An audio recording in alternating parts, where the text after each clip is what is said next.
अकोल्याच्या मूर्तिजापूर नगर परिषद या ठिकाणी कर्मचाऱ्यांचं काम बंद आंदोलन पाहू शकतो, माझ्या पाठीमागे दाखवू शकतो कशा प्रकारे काम बंद आंदोलन या ठिकाणी सुरू आहे। काम बंद आंदोलन करण्याचं मुख्य कारण म्हणजे काल एका सफाई कामगाराला भ्याड हल्ला करण्यात आलेला आहे।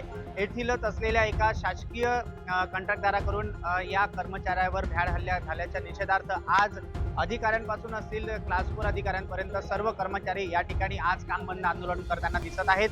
मात्र यांची एकच मागणी घेऊन चालत आहे की ज्या प्रकारे आमच्या कर्मचाऱ्याला भ्याड हल्ला झालेला आहे त्या मारेकऱ्यांवर कायद्याच्या अनुषंगाने शासकीय कामात अडथळा आणला असा गुन्हा दाखल करण्यात यावा। त्याचप्रमाणे इतर कुठल्याही व्यक्तीने अशा प्रकारचा कृत्य करण्यात येऊ नये याकरता ही कारवाई करावी, अन्यथा जोपर्यंत आमचं मागणी पूर्ण होणार नाही तोपर्यंत आज या ठिकाणी काम बंद आंदोलन असल्याचं पाहायला मिळणार आहे। प्रतीक कुरेकर, LS मराठी, अकोला।